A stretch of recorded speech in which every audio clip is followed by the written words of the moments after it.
Okay, it being 5:30, I'll call this joint City Council Urban Renewal Work Session to order.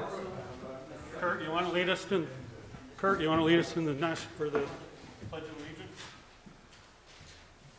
I pledge allegiance to the flag of the United States of America and to the republic for which it stands, one nation, under God, indivisible, with liberty and justice for all.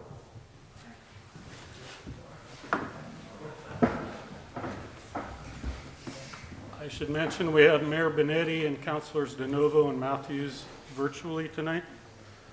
The next item on the agenda is public comment. Looks like we have one signed up, Scott Frazier.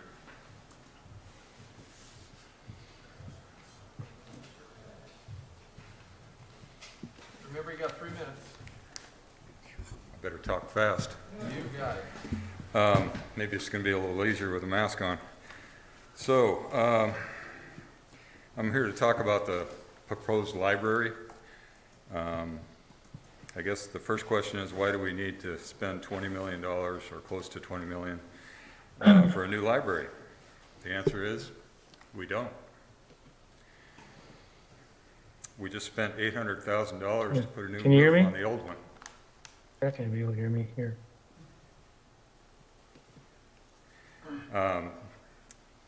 The new site, the Ridge, is only a few blocks away from SWAC. SWAC has a library open to the public. It has several computers that are for use. It has Wi-Fi, and it has plenty of parking.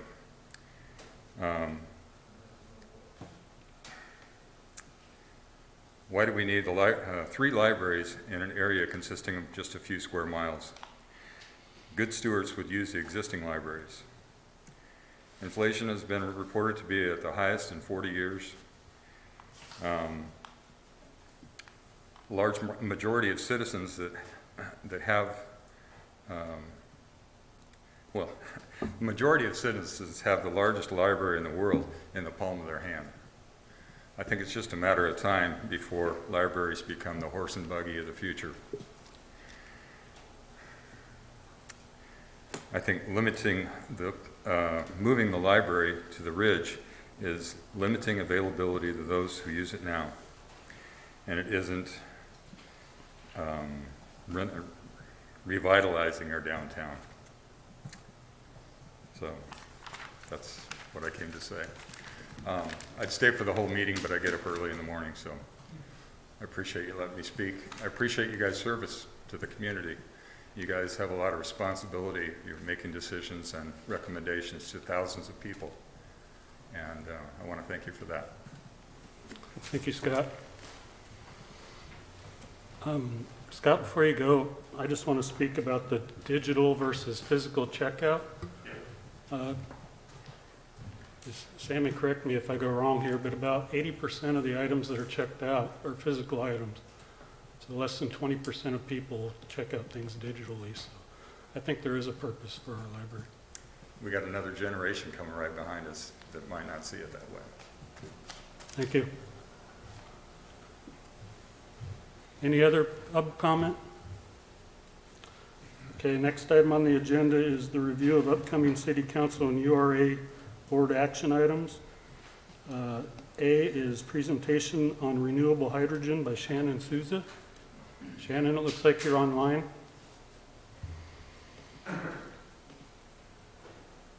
I am. And it's okay with you. I'm going to share a slide deck. Is that coming through all right? Yes, we can see it. Oh, excellent. Well, thank you very much for your time, Mayor Benetti and council and board members.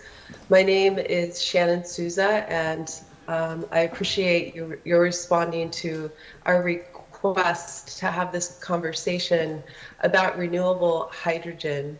First, I wanted to introduce myself in the role so it provides some context for on whose behalf I'm speaking tonight, and also from what knowledge base or engagement base I'm talking to you from.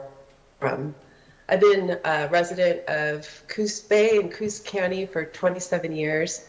I'm talking to you tonight as the executive director, a volunteer position for a volunteer organization that's pretty new, Oregon Coast Energy Alliance Network, OCEAN. And I'll talk a little bit about them at the beginning of this presentation. I also, as a consultant, am the policy director for Pacific Ocean Energy Trust, POET, which was formerly a state agency, OWET, Oregon Wave Energy Technology. I am specifically in that role, representing floating offshore wind and increasingly renewable hydrogen in the marine nexus in policy deliberations and energy planning at the state and regional level. I'm also the volunteer policy chair for Oregon Solar and Storage Industry Association, OSIA, and have been engaging since 2018 on behalf of those renewable energies. And I also volunteer on the board of directors for the Professional Engineers of Oregon, whom I represent on the Governor's Resilience Mitigation Advisory Council. And I think it's important to note in terms of what personally compels and drives me in this long 27-year conversation and quest for sustainability is my engineer's creed, which is to protect public safety. And you'll see that plays quite a role in the conversation we're about to have. OCEAN, Oregon Coast Energy Alliance, is a South Coast based in Coos Bay, new 501c3. We've had our 501c3 for about 15 months, as long as we have been fully volunteer. Prior to that, we had foundational support from POET to organize our inquiry. We originally got together with a lot of questions about floating offshore wind and recognize that it is only one of the technologies that will likely play an important role in a clean, secure coastal energy future. So our mission quickly expanded to explore the opportunities and challenges of floating offshore wind and other advanced energy technologies. We strategically have developed and continue to recruit a board of directors that represents multiple stakeholders from the South Coast, and specifically initially leaned in on leadership from organizations, and both NGOs and private organizations that have previously been at odds over large-scale energy projects for our area, looking for projects that might not cause so many odds, but that we could get together, get behind on. So what's motivating us? Part of the context is that our entire state relies on energy imports from our neighboring states, and that has been kind of the foregoing understanding of any of our past planning activities, is that was a role that we would continue to hold as relying on imports of energy. Almost half of the energy that we're using, and particularly out in our Pacific Core load pocket of Coos Bay, is not derived from renewable sources. More specifically to our Oregon coastal community, we reside at the end of very long transmission lines. What you see here are not river lines, those are our transmission lines. All of the electrons, as they pass through there, we lose some of the electrons through transmission, so it's not a very conservative approach to energy delivery. We resultingly have poorer quality of power and less reliability than other regions of the state. We have a long history of power disruption, and there are trends of increasing frequency and duration of those disruptions.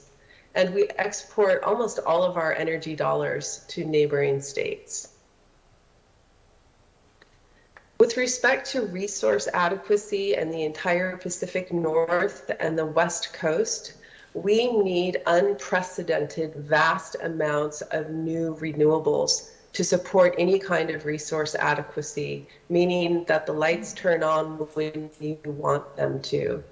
To put things in perspective, look at the right side of this graph. That's part of the Northwest Power Plan draft that's being issued as we speak.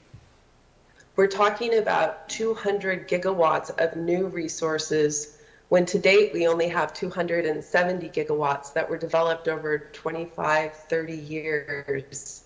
We're looking for another 200 to be developed in the next 6 years. So ocean and our approach. As all of us know, there is a traditional project proponent approach where a project is developed by oftentimes industry developers who see a financial opportunity. They reach out to a select number of leaders in the communities that they wish to develop the project in, and the project really is developed largely behind closed doors. By the time it finally gets out to those most deeply impacted, oftentimes the project is really well formed up. Millions of dollars have been spent to define it. It's a very expensive proposition, and we all know that sometimes by the time you get to the end where we have the in-depth stakeholder engagement, it results in litigation, it results in polarization of communities, and even for projects to not go forward at all. So Ocean is employing a different approach. We are advocating for, and through our methods, trying to increase the level of broad stakeholder engagement right up at the beginning of these projects while they're first forming up and gelling, so that the priorities and the needs of the communities that projects will be developed in are reflected in those first initial project concepts, and that engagement continues throughout the project development. We actively engage in policy advocacy. We advocate for responsible development of clean, secure energy projects for the benefit of Oregon's coastal communities, ecology, and economies.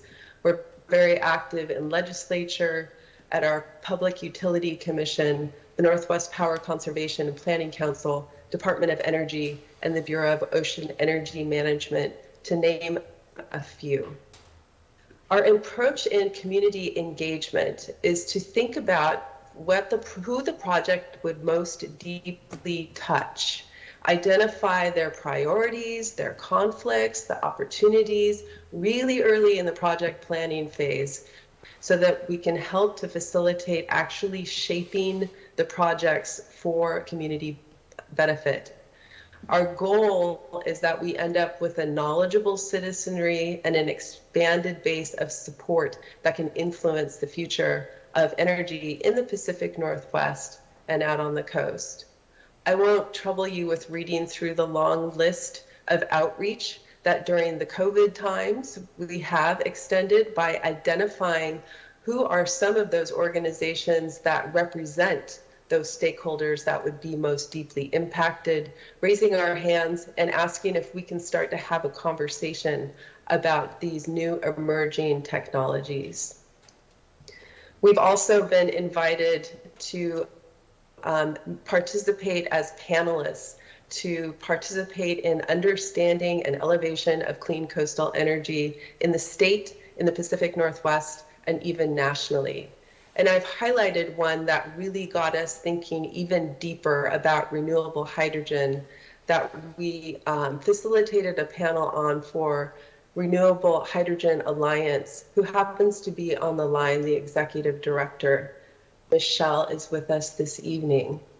Another tool that we use is to host webinars based on the concerns and questions and interests that we hear from our coastal residents and businesses and organizations. Then we use our network of contacts to figure out who knows the answer or who can help us to learn more about that. We host targeted feature speakers in our webinar series and are always interested in hearing more input from folks like you. So what do we know about renewable hydrogen? I'm going to briefly go through the technology, its applications, what we're seeing in energy projections for its role on the West Coast energy grid. What are some others doing? And some resources that we've identified that we would like the City Council and the City of Coos Bay to consider pursuing. Hydrogen, you might have heard of green hydrogen or blue hydrogen or pink hydrogen. It can get kind of confusing.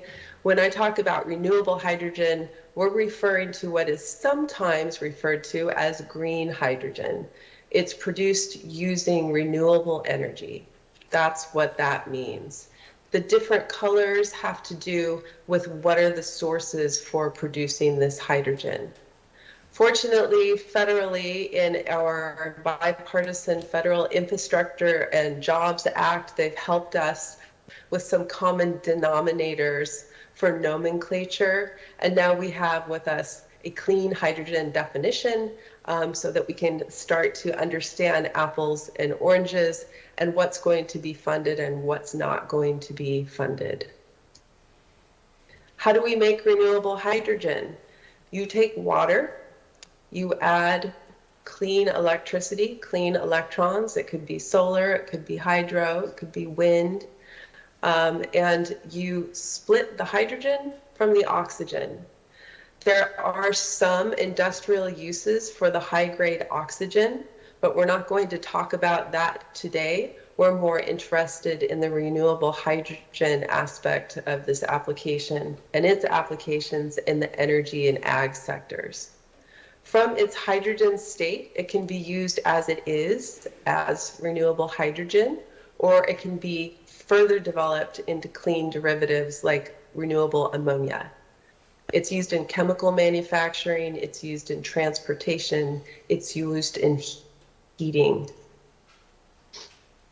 Hydrogen has been around for a long time. It's not new. It's actively in use. So we do know a lot about hydrogen safety. You know, if you go south across the California border, you'll see folks just pulling up to hydrogen refueling stations that look a lot like our gas stations.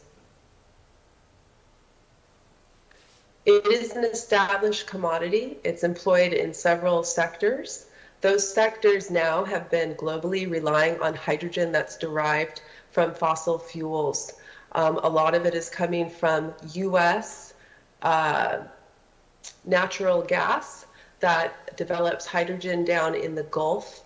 China is a huge exporter of hydrogen that they use coal as the splitting force. But there's a lot of hydrogen out on the market. It's a strong existing market. So where do we see this kind of showing up in the energy models and the energy planning for the West Coast? Specifically, there was a clean energy pathways study that was commissioned to look at the state of Oregon's pathways to meet its own renewable portfolio standards. This was released only last year, but already it's out of date because we passed our House Bill 2021, and now we have even more aggressive clean energy standards that aren't captured. What do we do with hydrogen? Electrolysis is really interesting. Remember all of those renewables that we need to develop onto the grid? Well, you all know, as do I, that the sun doesn't always shine when we need electricity from solar power. The wind isn't always blowing at the right time, or the water isn't flowing. So what we're projecting is an overbuild of renewables to make sure that the resources are there when we need them. When we have too much of a resource, for example, the wind is blowing a lot heavier than the loads that we need to use those electrons from, that electricity would otherwise be wasted or curtailed. It would have no value. If you engage electrolysis onto the grid, then you always have a value for electrons, any time of the day, any time of the year. It's what's referred to as a flexible load, and it provides a lot of market security. Electrolysis can then be used, the hydrogen can either be used for synthetic fuel production, or it can be used to back up the grid when the wind isn't blowing or the water isn't flowing.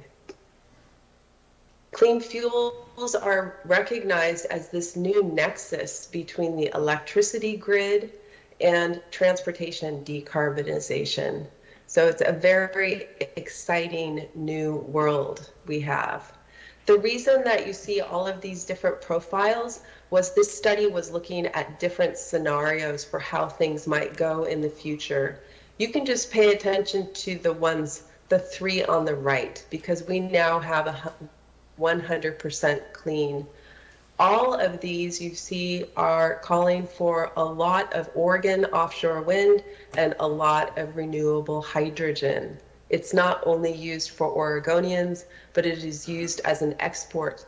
And that reality that we have today, where Oregonians send their energy dollars to our neighboring states, is going to reverse. This is looking at the projections for hydrogen demands. In speaking, I was actually represented Ocean on the technical advisory committee with the group that conducted this study. The only reason that these amounts of hydrogen are limited is because we ran out of offshore wind to provide it with. What are some of the applications that might be relevant for the Port of Coos Bay? Rail. All of our rail runs on electricity. Right now, there are diesel generators that are providing that electricity, but it doesn't take a whole lot of technology to transition straight over to hydrogen fuel cells. Potential applications in the maritime sector for decarbonization. This is a huge priority nationally and globally for our port decarbonization, both with import tenders on the water and on the land side, as well as for long-haul transportation. We also have some groundbreaking going on in the Pacific Northwest, where we have a long history of boat building and being the front runners in this emerging new industry. Public transportation. You have an opportunity here for us to be providing and developing our own clean fuels that we don't have to wait to be imported through catastrophe-prone import roads. We can just create it where we are and use it. And near and dear to my heart, secure backup power supply. Our generators that we have at places like Fire Station Number 1 in Coos Bay, or up at the Coos Bay North Bend Water Board, 72 to 96 hours of fuel storage there for those generators, which is great. If our supply lines remain open, we can keep receiving that fuel. In the event that our supply lines are not open, after we're done using that fuel, we're done generating electricity to support those critical facilities. This is a diagram of a project concept that's being really leaned into, particularly with data centers. Microsoft spends a lot of money on backup power generation. They really need power stability. So others are leaning in heavy on the technology development, and we're now in a state where you can almost get off-the-shelf electrolysis with solar for any kind of facility that you have your mind set on.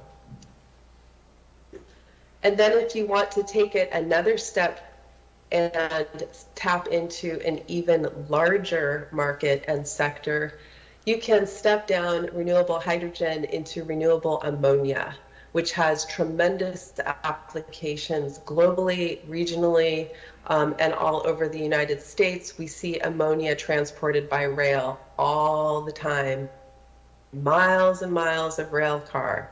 We can make this sustainably, we can make this clean. It's also being considered as one of the primary opportunities that we have to decarbonize long-haul maritime sector. So there's a lot of state initiatives and opportunities, and that's what precipitated this call. We've been speaking a lot with the Port of Coos Bay, specifically John Burns and I, about this, scratching our heads, saying, so what do we know? Where does it fit? What should we do? And all of this funding is coming through right now, so it's a great time for us to start talking about it. John sends his regrets. He's unfortunately down with COVID in spite of even getting the booster shot. But he's well aware of this conversation that we're having. At the state level, we have Oregon Department of Energy. So rolling back to that project idea to have solar that is generating renewable hydrogen on site that can be used for energy storage during an outage. You can do this at schools or at fire stations, places like this, at water boards where you need that filtration system to keep kicking and the pumps to keep going. As part of House Bill 2021, we were successful in securing $50 million of funding that needs to be spent in the next 4 years. I serve on the Rules Advisory Committee representing those organizations I mentioned at the beginning of this conversation. In part because of my participation there, there's special priority funding for all coastal communities. There's special priority funding of up to 100% for projects that include a resilience aspect to them. Energy storage and fuel cells and electrolysis are certainly a part of the technology that is applicable for. There is project design money. If we don't know exactly what it looks like, feels like, or if we even want to pursue it, there's up to 100% funding for up to $100,000 to design projects and get a lot of community input from those who would be impacted by the projects. Also, Senate Bill 333 was passed last year, and Oregon's Department of Energy has an ongoing renewable hydrogen study bill that we're all encouraged to participate in. They'll be reporting back to our legislators in September. Regionally, initiatives and opportunities. Remember when I was talking about how electrolysis is this flexible load that provides us with more opportunities for value and market stability?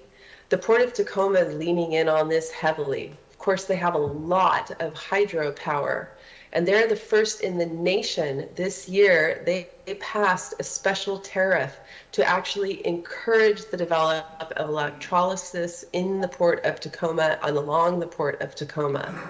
The electrolysis off-takers agree to not use the electricity if the city in power needs to supply that electricity elsewhere, but they're always there to take it when it's available.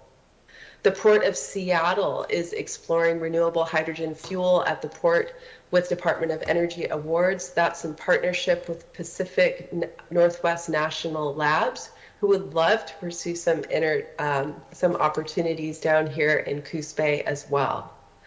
And there's a Pacific Northwest hydrogen hub concept that's under development with leadership from Washington State University and Maritime Blue up in Washington. We've been in active conversations, both POET and Ocean and Renewable Hydrogen Alliance has been helping to strengthen the geographic diversity, bring Oregon more into that hydrogen hub concept. Coos Bay is definitely on the drawing board, not at the development phase, but at the feasibility study and analysis to better understand what it might look like. Which brings us to some of these funding opportunities that are coming in very hard, very focused and direct, specific to this technology. We have the hydrogen shot, which includes federal infrastructure law funding provisions that continues to roll out. Just recently, the USDA announced a pilot program to deploy renewable energy infrastructure to people in rural towns. And we have the H2 Twin Cities initiative. This should be corrected. Portland and Tacoma have not already applied. Portland and Tacoma are having the same conversations that we're having with you here tonight.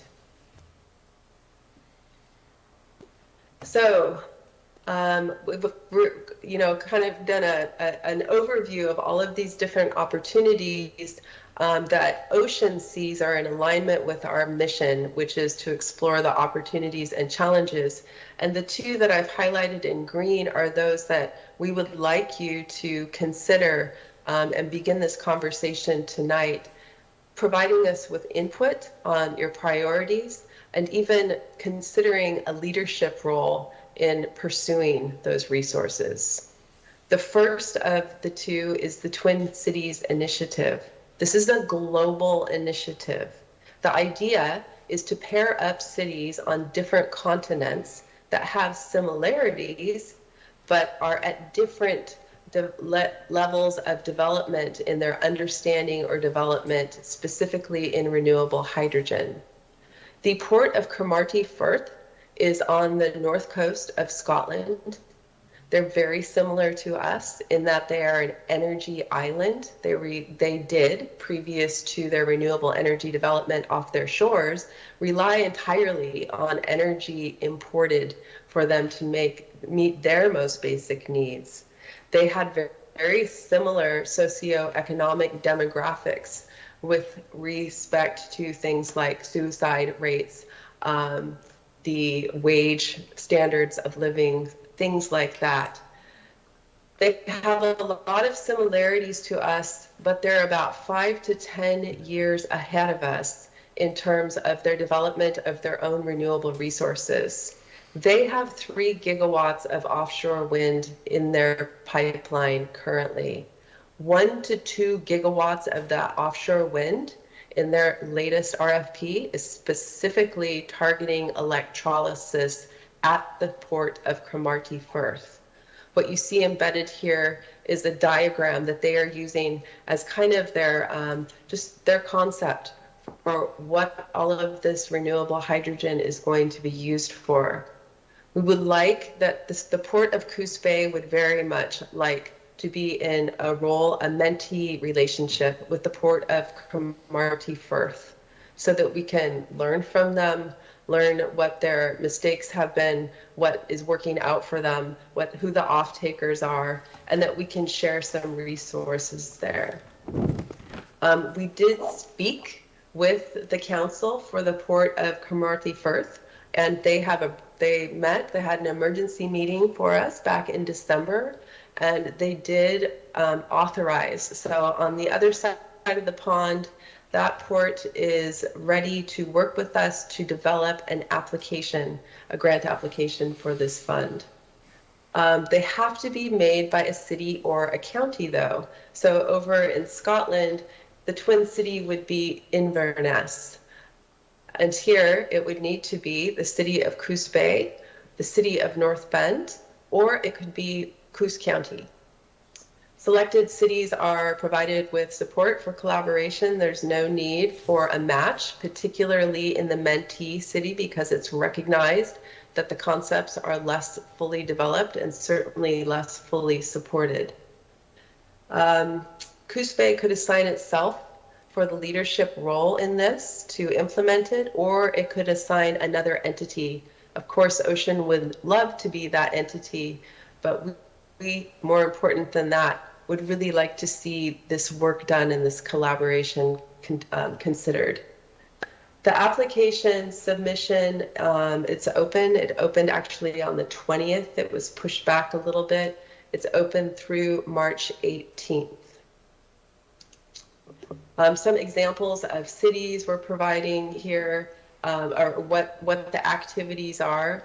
But through the application development, if it was the city of Coos Bay, we'd be looking for you to let us know what are the kinds of activities that you would like to see funded and resourced on the Coos Bay end.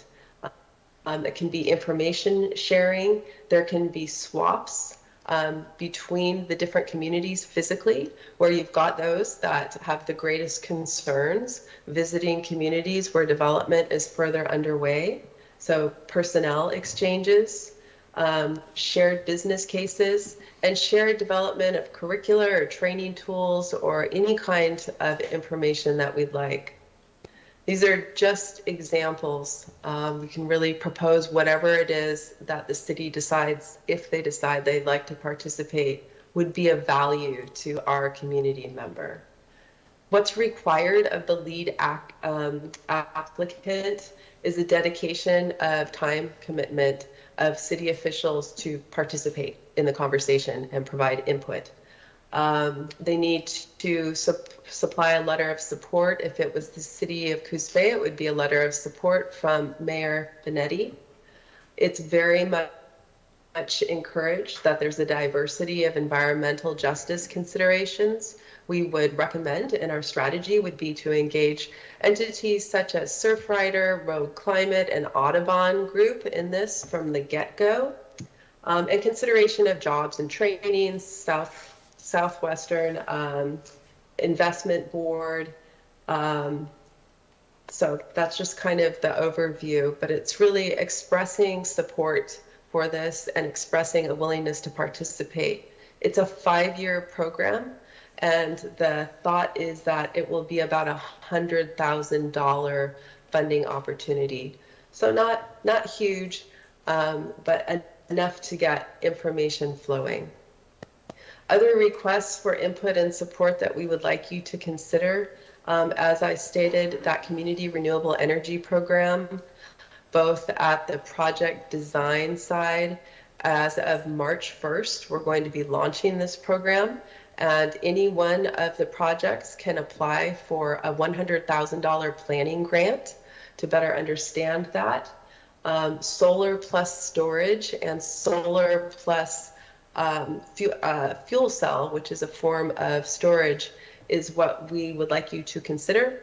And I've just listed a couple of the locations that I know from my solar designs that I've installed there are really good fits for you. Also, we'll be talking to the Coos County Commissioners on Monday and have some thoughts for them in that realm. This should have its own bullet, this last one. There's the potential for an MOU between the state of Oregon and the state of Scotland. I understand that Portland is already working with a sister city over in Germany to start to understand renewable hydrogen. The thought is we don't need to go this alone. We can all learn and understand globally together. And we'd like Coos Bay to be an active part of that conversation and in a position to, based on information, really form up how this energy grid goes forward. We would also like you to consider providing input and support of some funding that we're currently soliciting on the role of Coos Bay in the Pacific Northwest Hydrogen Hub. The two areas that we're looking at are technical and economic feasibility.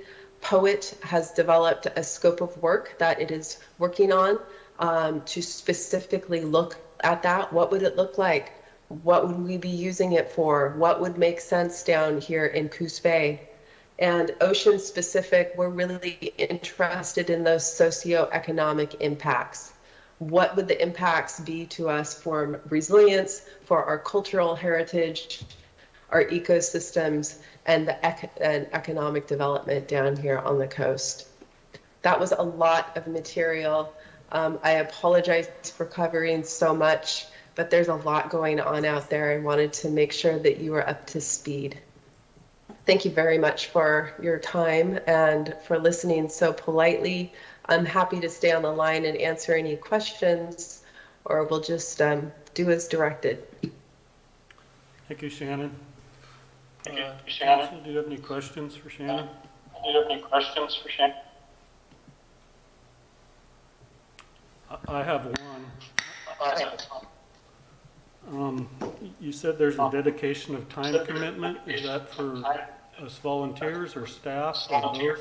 And what is that time commitment? That's something that we can decide.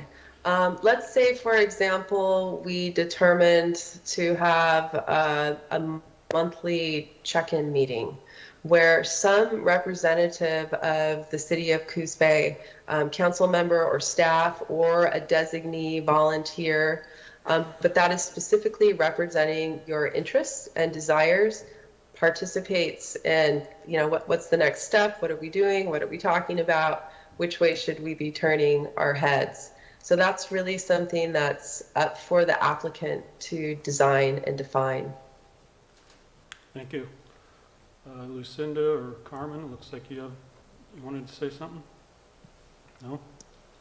No, I do. Well, Shannon, thank you for bringing this to us. And I guess I have a few questions. It's a pretty short timeline.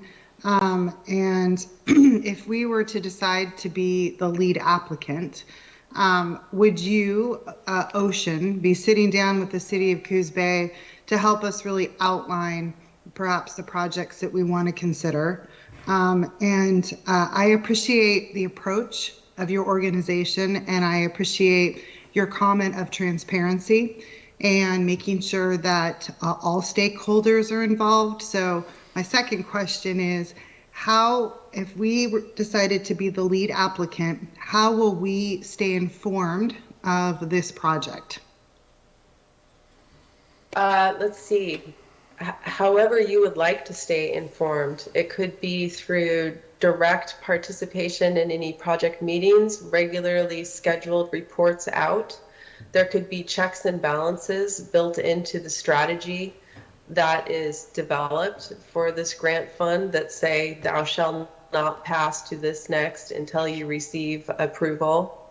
And with respect to the first question, we would love to sit down with the city and help facilitate what this looks like and what makes sense for you all, and any others that you would like us to talk to.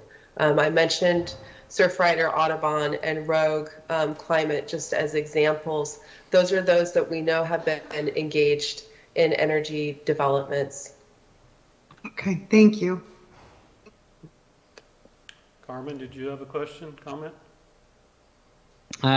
Mostly I'd just like to voice my support of focusing on some of a project that would involve resiliency for our local area, especially in the water board or those major functions for disaster relief issues and such. So I think that this is extremely important for us to kind of figure out, because our energy independence is kind of the part of the blueprint for us in terms of mediating any issues that come about with a major natural disaster. So this is something I think about a lot. So I'd be willing to volunteer my time on behalf of the city in whatever way, shape, or form might be applicable. Thanks, Carmen. My only concern would be staff time and availability to take care of this. My wife writes for an international media firm on this topic, and it's interesting as we've been seeing a lot of traditional oil companies even start to put heavy investments in this topic. So there's a definite shift taking place, but staff time, I don't know. Want to speak to that? Well, we're certainly stretched thin, and it's not just, my concern would be if we do have funding coming through, does that come through the city's books, and what requirements are there for us finance-wise and in reporting and auditing? Those are generally the bigger issues for us. I can tell you Public Works is stretched beyond thin. We don't have capacity to take on any more projects than what we're doing now. And especially as we look to a potential new library and upgrades to the wastewater system. I'm just a little concerned. But I do have a question. I was wondering if this presentation's been made to the county and a request been made to them, since it's bigger than the city of Coos Bay. We're scheduled for a work session with the county on Monday at 10:30. Thank you. So yes, this presentation and same request. And I'm noting the concerns, and I'm hopeful that we can find some time to sit down and see if we could mitigate those. If indeed it does turn out that the city is in a better position to take leadership, to see how we could take care of those concerns about staff and administrative oversight, if that's possible. And my only additional comment on, Roger's comment is that this is a bold, big thing, and I wouldn't want to proceed without some staff member involved. So Rob, it's Joe. Go ahead, Joe. So first of all, Shannon, thank you. And I would like to see the city participate in some fashion. I know that we're limited on time, but I think if, as Shannon suggested, if we could sit down and see if there's some possibility of getting involved in this in some degree. I mean, if the county's willing to take it on, that's great. But if they're not, I think somebody should. She stated that Ocean would be willing to pick up the pieces and be a participant in this, or maybe another entity, but it's something that I think that we need to at least look at and then make a decision whether we can make the commitment or not. I definitely understand the staff's time, but I think this is something that we need to be thinking of. It's something that's going to be happening. In fact, I had an option, time to talk with Dale Sauce, and he was telling me how they're talking about it on the National Marine Board and how some of the tugs are doing that now. So it's something that's happening, and it is the future. And if we could be part of it, I think it'd be great. But I think that's something we need to sit down, Roger, and whoever else. Do you think this would be in Public Works, Roger, or just somewhere else, or how? I'm not sure how another division actually fits. Because we're somewhat limited with either public safety, library, or Public Works. Shannon, you said there's a work group going on locally on this? No. We have a work session scheduled with the Coos County Commissioners, just like this, on Monday. I was trying to think of something we might be able to nominate a counselor to participate in until we can take an active role. Carmen. That's.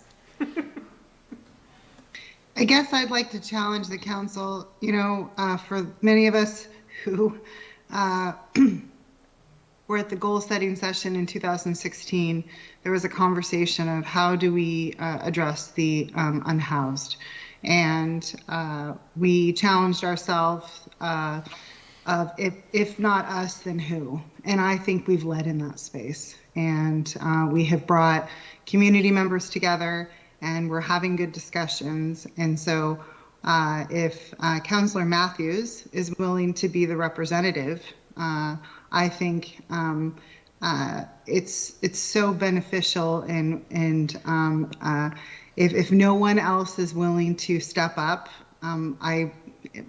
this is a really dynamic council, and I think we're incredibly progressive, and it should be us. Sarah, do you have anything? I don't have any additional comments, thanks. Anybody else?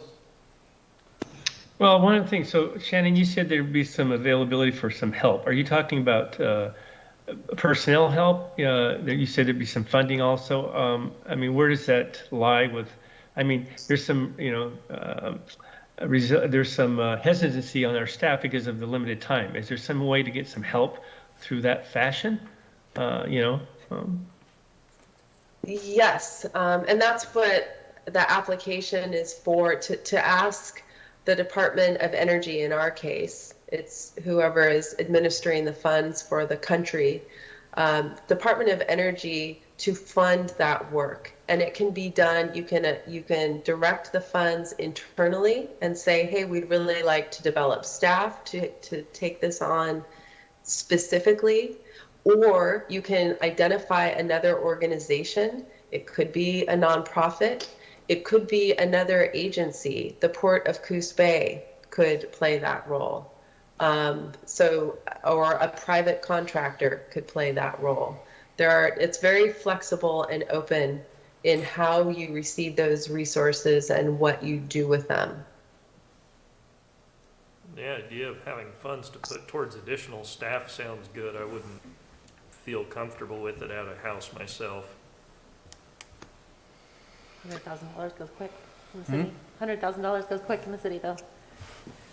Yeah, it's also not a sustained funding position. A little bit, yeah.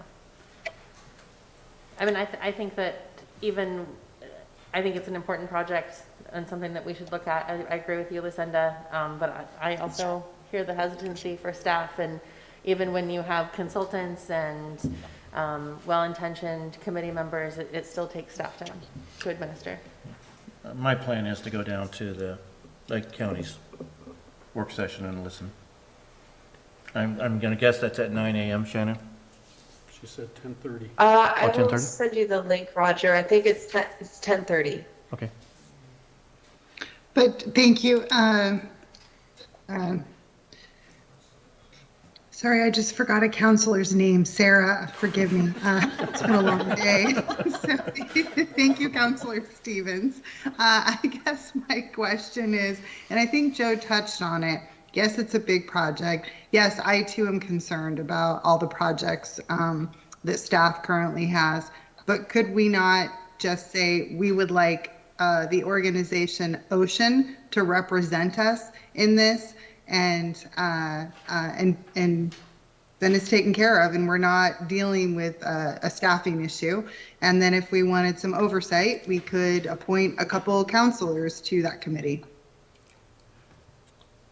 I think the issue there, Lucinda, is that if the city's the fiscal agent, the money's going to have to go through the city, which is going to take time from the finance department. Is that accurate? I think so. I think the devil's in the details. I think we need to know more. Well, I think it's a great project too, and I think we should really look into supporting it. But I think there needs to be some further discussion, maybe with Roger, to determine exactly how much staff time this is going to take. I'm not ready to make that call tonight. I think we Right. need more information. I think it'd be healthy to see what Roger gleans from the county.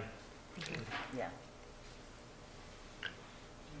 Well, I think definitely agree that it would be hard to make a decision tonight, and I think that we don't have enough information as is stated, but I think that we also need to review this and get back. I mean, we got to need to decide one way or the other, by the 18th of March, this application needs to be in. So if we can't do it, we can't do it, but I think it's something that we should review and really make every effort to see if we can find a way to accomplish this.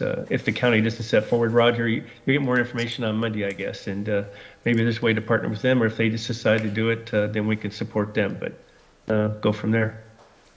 Yeah, I think along with the meeting on Monday, I think a meeting with Nicole and I and Shannon might be in order. Yeah, and I think if you need a counselor, Carmen's got his hand up, but I think Carmen might be able to participate in that meeting. And, if you need me, I can, but at this point, I just let Carmen run with it, and you and Shannon, I guess. Works for me. Carmen, did you have something else? Looks like you have. Yeah, and actually, it looked like Joe pretty much stole the words right out of my mouth. I think it's really important, and if we are lending our hand to the county, that's one way to do it. I just really want to see this area lead in some fashion, and I think that the city of Coos Bay has the leadership to do so with our city staff and with this council. I realize that the time is a factor, and I don't want to, sign up for other people's time. And so I really like what Lucinda was driving home, which is having Ocean work on our behalf and having counselors work to correspond with Ocean in any way, shape, or form. And I realize the financial end of things are part of it, but I see this as a huge potential benefit for us to be leaders in our own resiliency, energy resiliency. Sorry, there's Legos going on in the background here. But, and I just think it's something that is very much worthwhile for our attention. So I just really want to reiterate that, and I am willing to volunteer my time. Okay, thank you. So Roger, I guess you have your marching orders. I do. Thank you, Shannon, so much for this presentation. I appreciate it. My pleasure. Thank you all for your time. So moving on, item 3B, discussion regarding electric vehicle charging station. I assume that's why Jennifer's here? That's right.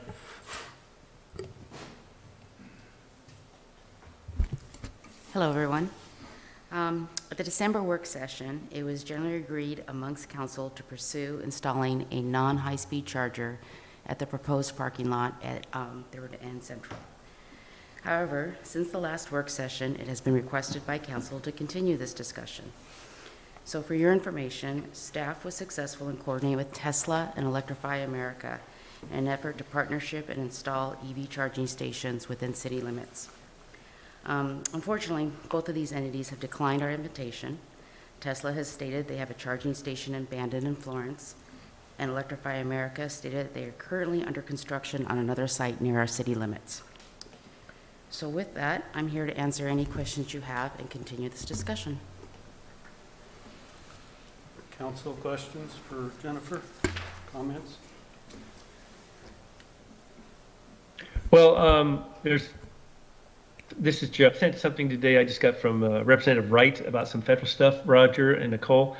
It's about charging and fueling infrastructure grants. They have $5 billion available. I'm not sure, that's probably for the whole country. So I'm not sure what portion of that's even available to us. I guess that's another avenue to look into, so,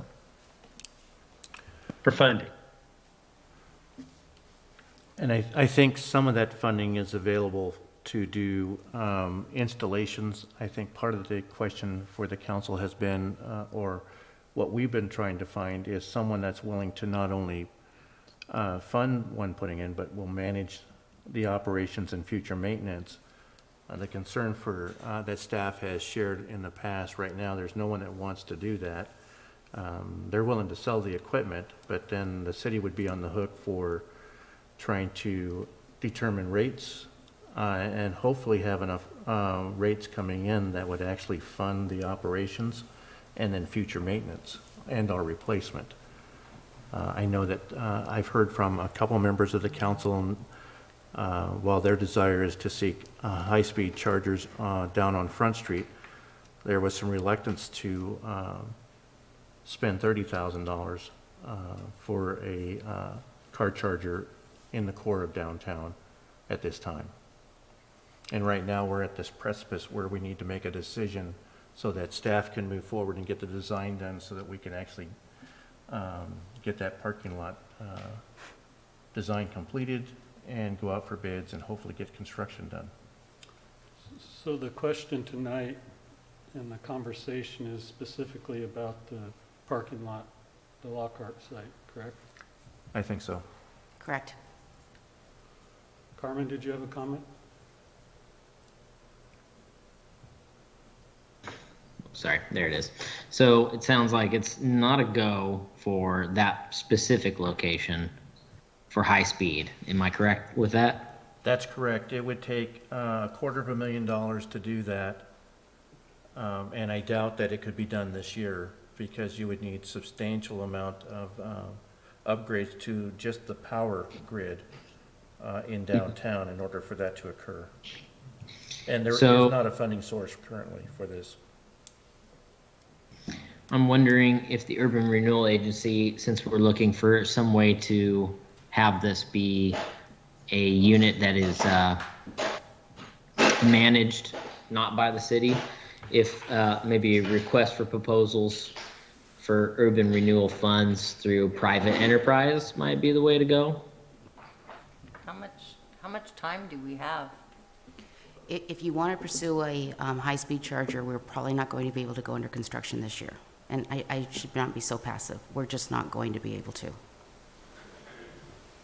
I mean, it seems like, reviewing the Tesla process and then Electrify America, that they do have some criteria around location to other chargers and ensuring that there's going to be some ROI on their investment. And they've determined that our area is not that. And so one could conclude that that might be a good, smart decision for the city to think about that as well, if there's so much in other areas. Yeah, and correct me if I'm wrong, Jennifer, and I often am. Isn't there something happening at Coos Bay Village? Yes, I believe 2 charging stations are going in there. I personally don't think that there's a good ROI for the city on a slow charger or on a, I'm sorry, I'm saying it wrong, on really anything except for the high-speed charger. I just don't think that we're gonna see the use to get the return on our investment, and also be able to cover the maintenance fees. I'm assuming that we're probably also not gonna be hooked up with an app, so that people would easily find us, like the system that Tesla or other electric charging stations have as part of their infrastructure. Right. So, There are ways to do that without using some of the sources that we have, like Coos Bay Downtown Association is developing a new website with some app but it included wouldn't be into that, connected but with it an wouldn't be electric connected charging to, yeah. grid. You would Yeah. have to really be part of the city to probably be connected with that, or, in the city. We've waited, how long for this project to get going? Well, I've been on the council for 3.5 years, and it was talked about before I was on here, so a little while. I would be in favor of thinking about removing the electric car charger station altogether to be able to move forward with construction, knowing that there's things happening at Coos Bay Village and that we have other charging stations, within a 30-mile radius of us. I would agree with that as well. I want to see this project move forward, and obviously a fast charger is not feasible at this location, and it doesn't sound like the other type of charger would be very valuable to the citizens, so I would just soon move forward with this project without a charging station. Agreed. Lucinda has her hand up. Lucinda? Yeah, I guess I'm a bit disappointed because I thought we already had this conversation that there was going to be a charging station, and that it's being brought back. So, and I agree with the rest of the councilors that, okay, this doesn't make sense right now, but I honestly think we really need to make a commitment to find other opportunities. Councilor Kilmer mentioned, doing something with the Downtown Association. I think at the last meeting I mentioned, the VCB could pursue funding. There's grants for this through Travel Oregon. And so I think that we indeed should just move forward with the project, but really be cognizant that we need to find another opportunity to partner with someone else to make this happen. Any other comments, questions? Yeah, I agree. Comment that came up in the chat. It did, it was on the hydrogen. I'm sorry, I thought you could see it. Go ahead, Joe. Yeah, I agree that we should move forward with this project, and it doesn't make sense at that spot. But I think, again, to reiterate what Stephanie and Lucinda both said, something maybe at the VCB parking lot is something we should keep in mind. And I understand Jennifer saying that it can't be done now, but I don't know, there's got to be something out there somewhere, I would hope, that we can get this done. So, again, it's going to be one of those things that is going to be needed in our community, and even at Coos Bay Village, it's a great spot, but I think that won't be enough to serve eventually what we're going to need in the area. So, Well, I think you have your I think we have direction. Thank you. Thanks, Jennifer. Item 3C, discussion regarding library general obligation bond. Is this you, Nicole? I think this is me. We might have some input, maybe. I think we got some information too on the design costs. So, but at your guys' seats, you should see some information that our financial advisor put together for us as far as some scenarios that we kind of discussed. There are some options obviously beyond this, but in looking at these, it's important to note that these are scenarios that have point-in-time assumptions. So we made the assumption that we would be asking for a $20 million GEO bond. We are assuming an assessed value growth rate of 2.5% over the period of this bond. We are assuming a 6% delinquency rate, which is kind of challenging because those delinquency taxes usually come in following years. So we're not really accounting for that in here because it's very, an insignificant number. But in the initial year of levy, there is a trend of about 6% delinquency. We are assuming a 4% interest rate. That is today's numbers. As we move in time, that could go up and down. Our advisor has a little concern that the feds are looking at potentially interest rate increases. So, but knowing the timeline of when we might start construction, we might be a year off from that anyways in getting final design. So, and then we've assumed a June 2023 closing date of this process with the potential of an August 2023 having need for those funds to start construction. Of course, this requires still going to the voters, and then from that point, if that was passed, we would put out a request for financing for banks to come to us with interest to purchase those bonds, putting them out on the market. So this is just a preliminary discussion. There's a lot of pieces that would fall in after that. So the idea with looking at these scenarios, it would kind of give us the parameters that we would put in our request for financing, what we're hoping to get as far as proposals from the bank. This is what we'd like to have happen if they're going to propose. So the first scenario presents a level combined payment. So as you know, we have a GO bond currently for the fire station build several years ago, and it's slated to fall off in 2027. So we'll stop levying for that. So this first scenario kind of attempts to keep the payments leveled. So you'll see the column 11 essentially tries to keep those annual debt service payments equal. It's going to have a little bit of variation there, but when you're looking at that big of number, that is a level payment over the life.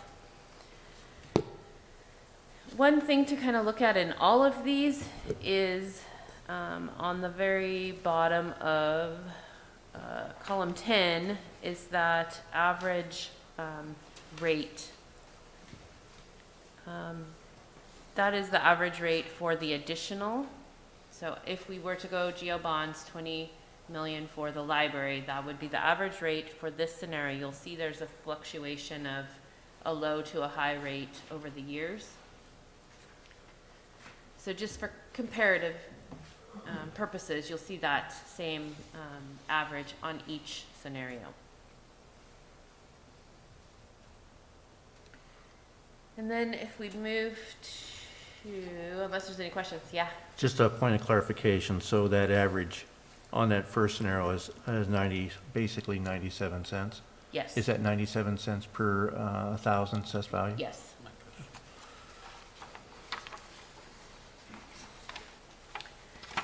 So then if we move into the second scenario, this is presenting level payments for just the new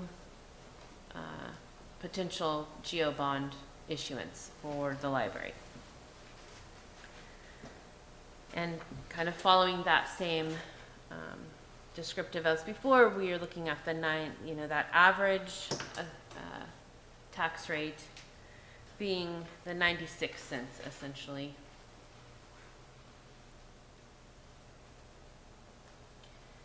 Then as we move into scenario 3, that contemplates keeping a flat combined tax rate. So that final column, number 12, it kind of hovers at $1.06.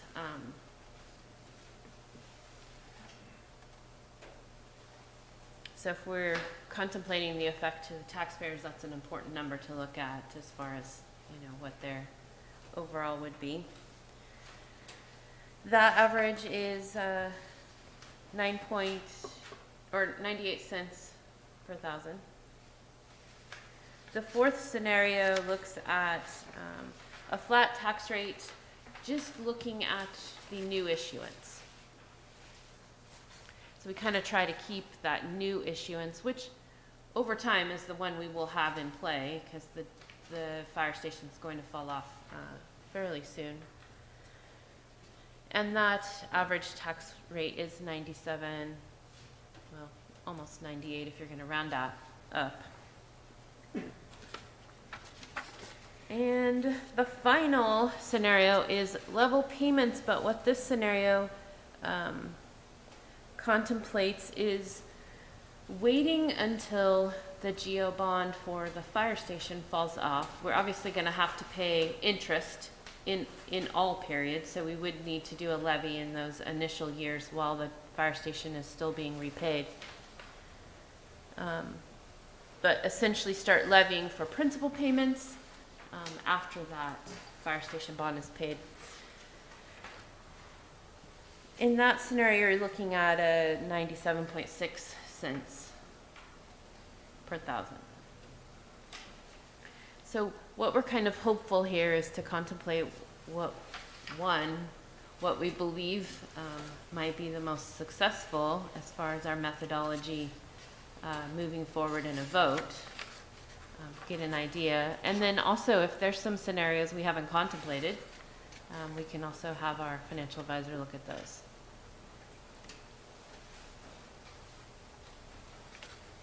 Any questions for Nicole? So we need this information for the bond language, correct?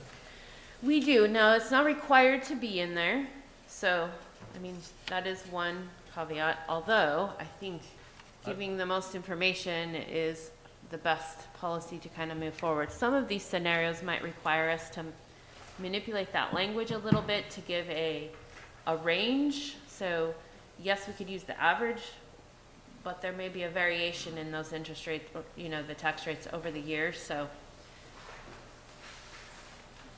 and we will be coming to you on the 1st with what we believe is our actual language to go forward with.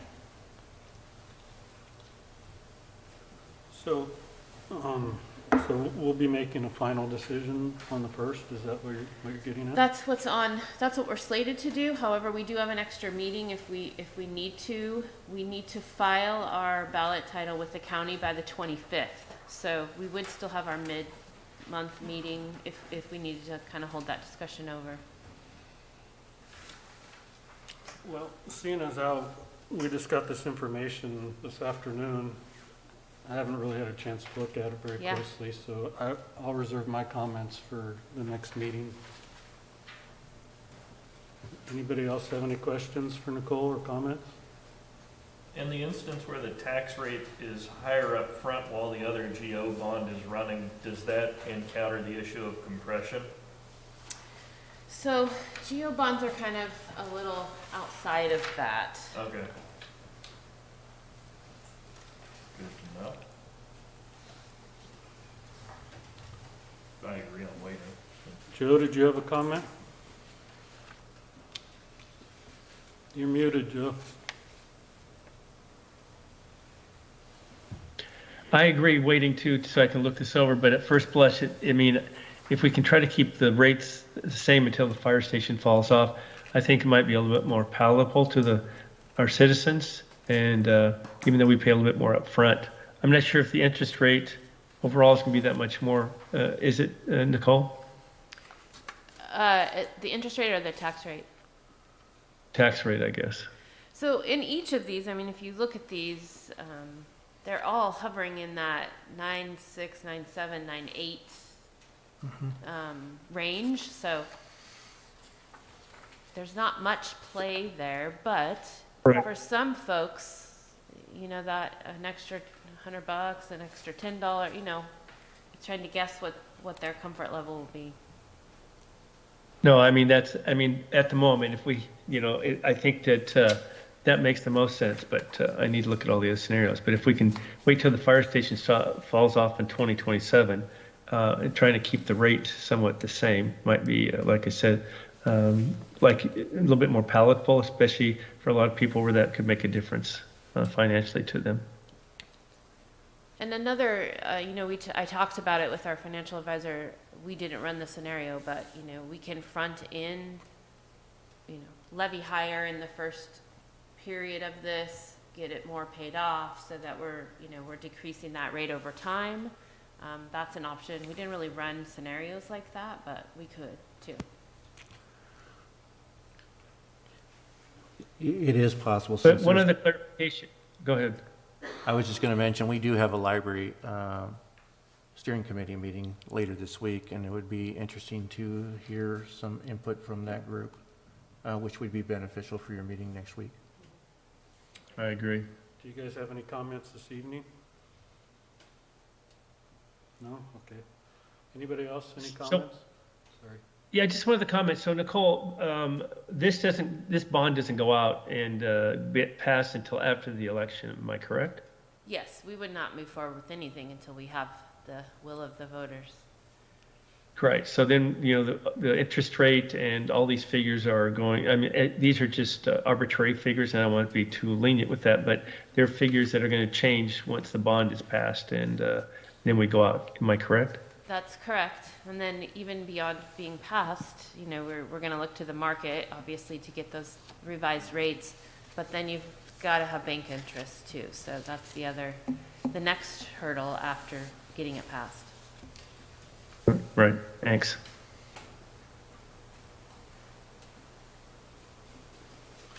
Okay, thank you, Nicole. Did anybody have any more questions or comments for Nicole? I'll just say it again. I want to thank everybody that puts all their time and effort into the library. There's a great group of people, and I can tell you from firsthand knowledge that they put in a lot of time in this last few months, and maybe even farther back than that. So thank you. And does anybody have any general comments? I just want to follow up, that we've had some meetings with the Front Street owners, and we've been having an evaluation or discussion about how that should move forward. And I just want to make sure everyone's all right. I brought it up last meeting that we go ahead and try to get ODOT to stripe 101. I just want to make sure we didn't take a vote on that. I was remiss in having that done. Just want to make sure that we confirm the council feels that way. And also I talked to Roger about maybe doing some striping in front of 999, diagonal parking, striping some minimal costs that might be able to help facilitate that project and give some, visibility of how things might be down there. Does that striping on 101 include bike lanes or bike awareness? I don't know if there's enough. I don't think there's enough room. Is there room down there for diagonal parking on Front Street? Or is this? In certain sections there is at this moment. I think it has, there's a long ways to go. But there is room for diagonal parking in front of 999. We can't do the whole Front Street. There's just not enough room. But I think if we take it in sections, it'll be a little bit easier and not so the cost would be minimal to do some of those things, I believe. Another thing I think that we might want to think about is moving the dump station, the RV dump station. Roger had brought this up, that maybe it belongs closer to the wastewater treatment plant number 1 down there somewhere, which makes a lot more sense. And then maybe do some diagonal parking in that area. So these are small things that can be done, but I think it can help improve some of the development down there. Thanks, Joe. But these are just my thoughts, and so I'm just bringing them to the council to get their opinion and their thoughts and blessing if that's how they feel. Do we need to give you some kind of consensus tonight, or just something to think about? I guess I have to ask Roger that. We took it to mean that there was some consensus, at least on the exploring the striping and speed zone on 101, and I know staff is reaching out on that. I would like to talk to staff about the striping in front of 999, and I think as far as the dump station, I'd like to talk with Carolyn, but I really think that that should be something that's born out of the Front Street Blueprint plan, that says that's a good idea. I know there's lots of concerns about traffic safety and market. Moving the dump station could help mitigate that. And the other thing about the dump station, the signage is really wrong for access to the dump station. It has you coming in a spot that you have to make a turnaround unless you know to go down to Market. It doesn't have you coming in Market. It has you coming down further out. So it's even more complicated. If you get down there and watch, these RVs are all turning around, usually in that parking lot that, I don't know, where the port used to be, those gold buildings that are 2-story that Carolyn Thompson, the CPA, has her office in. So. I think staff did try to address some of that signage and stuff, because that was a concern that I was hearing from people with RVs. But I think it could be even better. Lucinda, do you have your hand up? I do. The only comment, 2 comments I wanted to make is thank you, Mayor Benetti, for bringing that up. We did have a meeting this last Friday with business owners on Front Street, and so they proposed some great ideas along with city staff, so I'm in full support of that. Today would have been Steve Prefontaine's 70th birthday.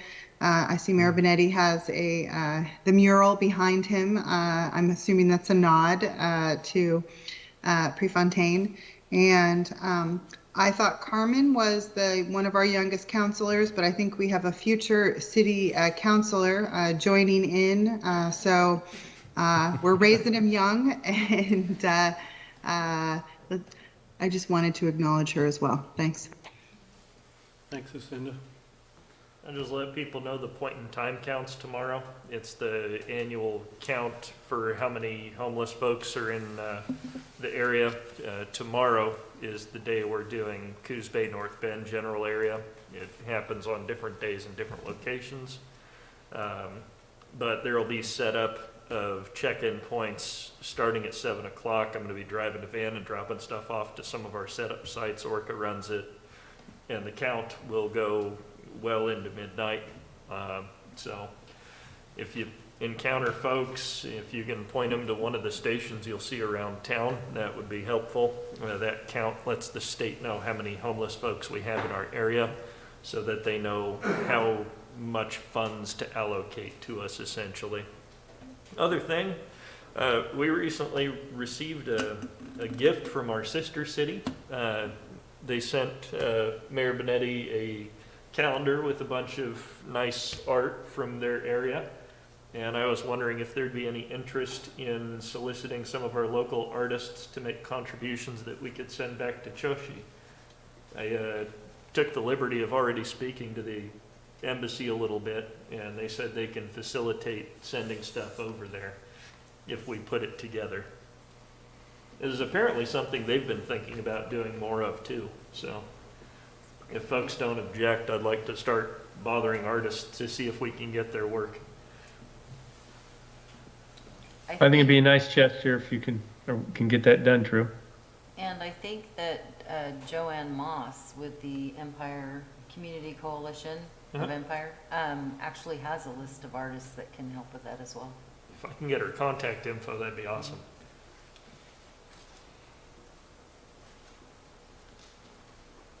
Okay, any other further comments? Thank you, Rob, for taking over the meeting and running it. Appreciate it. Thanks, Joe. And watch out for that car behind you. Meeting adjourned.